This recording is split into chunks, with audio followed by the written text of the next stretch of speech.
Welcome to Chillin' 101. We hope this video helps. You start by preparing the device. Make sure the battery is above 20% and you have a reliable connection.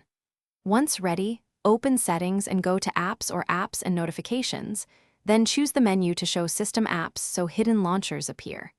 You want to locate the specific wallpaper launcher by name, note its permissions, and remember whether it's set as a default.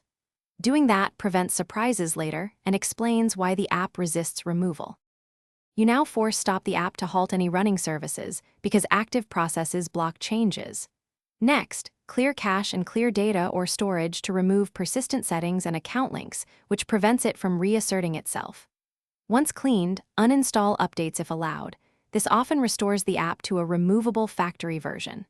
If uninstall is blocked, choose Disable.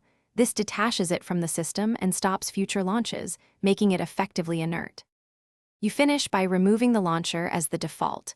Open Settings, Default Apps or Home app, and select your preferred launcher. Once done, reboot the device to ensure the change sticks and confirm the wallpaper launcher no longer runs. If it still appears, reboot into safe mode to uninstall or use ADB commands to remove a stubborn system app, but only if you're comfortable with developer tools. If anything goes wrong, try safe mode first. It isolates third.